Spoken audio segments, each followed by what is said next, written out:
Hi, welcome back. I'm Coach Tanya here at Critical Bench, and in this video I'm going to be talking all about how to get your mental vitamins.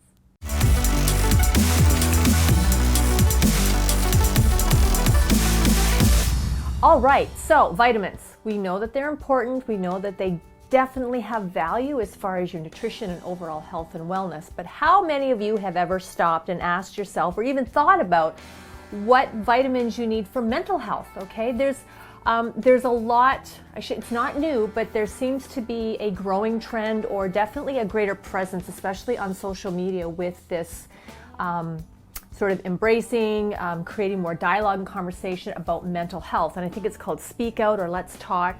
And there hardly seems to be, a couple days go by that I don't see a post on social media that's asking you to share, to like, and to just become very, comfortable with the topic. Because a lot of times mental health, or just talking about mental health, can make any of us feel awkward or uncomfortable. And that's always been something that's really made me curious, because being in the health and wellness field for like a long time, many moons, as my little one used to say, many moons. Being in the entire, working in the industry of health and wellness and fitness, and then specializing in nutrition and holistic health, holistic practices. I have always kind of wondered, like, what is it that causes sometimes that awkwardness or that kind of uncomfortable feeling when issues of mental health come up? Because when you look at a person's body, it's one attached component. It's not like, we're not like Lego. So in the morning we, attach our arms, attach the head. It's all connected. Now, when somebody is diagnosed or becomes ill or has a health issue physically in the body, it doesn't seem to be always, not saying never, but it seems to be a little easier, a little less uncomfortable to talk about things like, I've got autoimmune, I have cancer, I have whatever may be going on. It seems that the dialogue and conversation around those issues, not that they're not uncomfortable, but seem to be a little less uncomfortable than when talking about mental health. And I've often wondered why that is, because your brain is a part of your body, and if it's sick or if there's something wrong or there's something going on that's affecting the health of you mentally, it is deserving of the recognition and the conversations and the dialogues that need to happen to make that person or yourself feel comfortable in just feeling like you've got some support, and also in looking for answers. So that's sort of a long-winded introduction to the whole video about how to get your mental vitamins. But we often, I think, on a whole, often really look at, myself guilty, looking at vitamins and supplementation to supplement, the food going into our bodies for physical health. So strong bones, healthy heart, all of those, cholesterol, and getting our fiber, and just making sure that biologically and mechanically our bodies are functioning at their absolute best to optimize our nutrition, which results in optimizing our overall health. But our brain and our mental health is a huge part of that. And if we have that disconnect between the physical body and the mental body, there can be issues that go unnoticed, or that just over time, become much more worse. Like, you ever hear, dis-ease leading to disease? So disease is always, disease is referred to and spoken of as not necessarily full-blown disease, but it's like sort of like the precursor, the prelude. Things aren't quite right. There's something going on, and if left unattended, if left unaddressed, if left, if left without being treated, can ultimately lead to disease, which is what we want to avoid. So I'm taking a bit of a different approach as far as, 3 ways to get your mental vitamins, because I'm actually not going to sit here and list off something that you take orally, or somewhere that you go to get a treatment, or to, eat something, to soak in something, or electroshock therapy, whatever you may be thinking. I'm going to suggest this is actually something a little more holistic in the philosophy of it, because believe it or not, there is actually quite a lot of scientific research that backs up the impact that these three things have on not only just improving mental health, but keeping it, keeping your mental health well. All right. So number one is learn a new language. Now I can remember years ago, gosh, I was younger. And I was watching a show with Dr. Andrew Weil. And for those of you that don't know him, he's a very prominent, very respected, alternative, holistic kind of, he was, I believe he started like a medical doctor, great history, great professional history, and has very much become something of a, I guess, a leading figure maybe, or at the time anyways, in terms of, more holistic, whole type of approaches and therapies to health and wellness. So right from, what we eat to what, the quality of the water we're drinking, rest, stress management, meditation, all of that. And I can remember listening to him talk about how, aging and the effect that it has on the brain and memory and all of that, because as we get older, brain tissue does shrink. That's a normal part of the aging process. So while we can't necessarily stop that, there are things we can do to slow that down and actually promote greater brain function. And he talked a lot about learning a new language, whether you're ever going to really, use it. Like I could totally see where someone is maybe looking at spending a year abroad, maybe living in France or living, in Spain or living in Germany, and really hunkering down and doing their best to learn the language so that conversationally they're able to get by. But he was talking about, it can be fun. It can be a lot of fun to learn a new language. It gets you out, it gets you in a group of other people that are interested, so you do get the ability to practice. But what really stuck with me way back then was that when you learn a new language, it actually activates or engages a part of your brain that it activates a part of the brain that can become sort of dormant as we age, and it keeps this part of the brain more active. So he really recommended, and his number one thing was, learn a new language. So that's number one in getting your mental vitamins, learn a new language. And there's all kinds of ways to do that. You can buy products, you can download courses. You can download courses for free actually on the internet. I don't know if the Rosetta Stone is still around. I remember seeing like a vending machine, at the Melbourne airport, and you could buy there had to be 50 different languages of Rosetta Stone. You could put your credit card in and buy.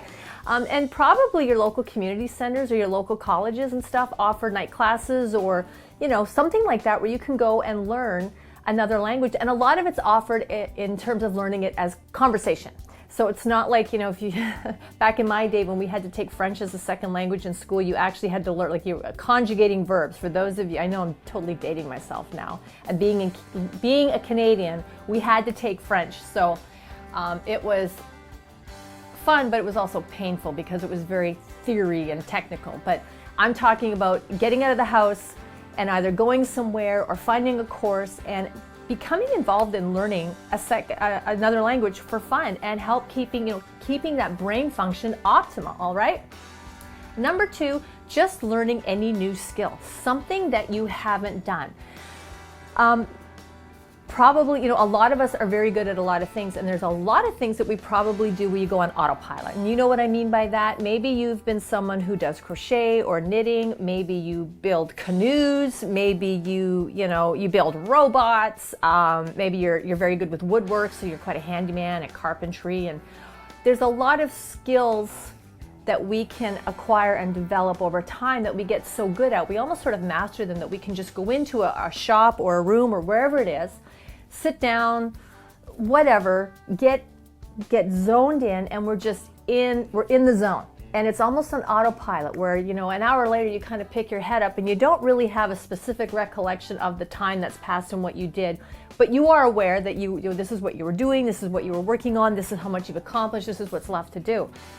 But again, taking on something new that's completely new to you that you've never done activates those parts in the brain that can become a little lazy, dormant, or not as much engaged when you're younger. Because when you think of a child, everything is new. Everything is new. Everything is a brand new learned skill. Walking, talking, holding a pencil, tying their shoes, doing buttons, doing zippers, getting into bed, making a bed, getting out of bed. You know, everything is a new skill. And as we get older, those new skills, you know, they build on, like learning to drive, learning to cook, learning to sew. It goes on and on and on. Now, as we get older, sometimes, you know, going into senior years, we, you know, probably get very happy and content doing the things that we've done for a long time, whether that's sewing or knitting or carpentry or the bottle ship buildings that I'm thinking about, things like that. But taking on, no matter, you know, where you're at age-wise, learning something completely brand new, completely and totally brand new, where you were like a newborn looking at this going, I know nothing about this, but I'm all in, okay? That is another way to give yourself an incredible mental vitamin boost, all right? So that was number 2. Number 3, listening to things like podcasts. Podcasts are huge, right? To me, it seems like huge. Like, I mean, we have a podcast channel and we're constantly interviewing guests of all, like, I mean, we cover all kinds of topics. And sometimes those topics are completely, not necessarily foreign to me, but something that I don't know a lot about, which is fantastic because that's a moment for me to learn.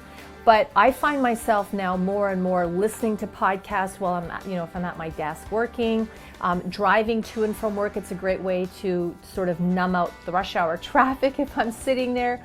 But podcasts, again, it's new information coming in to your brain that it has to process. And particularly if it's a topic that you're not really familiar with, or maybe it's a topic you are familiar with, but there's been a new finding, something really new, something outrageous or disruptive has happened.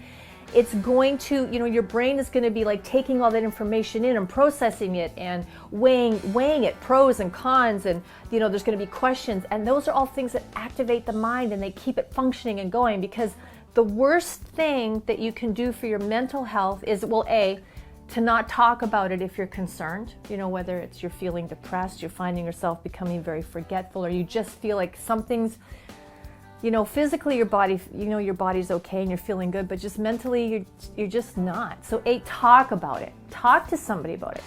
And B, keep your brain active. And the best way to keep it active is to do things that are new and different, because it forces your brain to exercise, all right? If you came to me and you wanted to start getting into shape, and I might ask, you know, what do you do? And I'm going to use a really extreme example just to make the example. But if you came and said, I do nothing.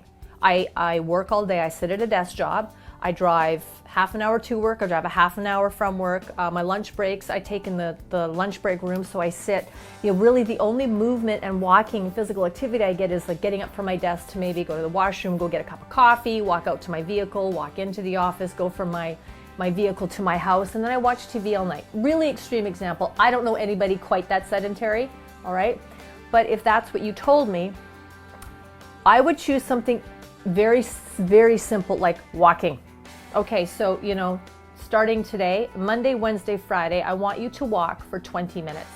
I don't care how fast you go, I just want you to walk for 20 minutes because it's brand new to you. Not that walking's brand new to you, but that routine, that getting into that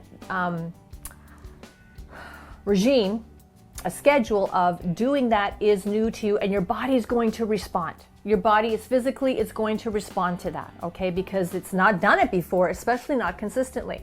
So the same thing happens with your mental health. If you want to keep your brain active and engaged and improve your brain function, you need to give it mental vitamins. And we can definitely do that with nutrition. Good nutrition is absolutely hands down massively important. I'm not taking away from that. However, doing things that force your brain to exercise, okay, that force it to think, that force it to learn new things it's never learned before, or that it doesn't know anything about, or that are just completely brand new, forces your brain to exercise, and that's tremendous as a mental vitamin to support excellent mental health. Hey, thanks for watching. Make sure you click here to subscribe to our channel. Give this video a thumbs up and leave us a comment below. And click here for a free Tough as Nails report. And this video, you're gonna love it. I'm Coach Tanya with Critical Bench. Have an awesome day.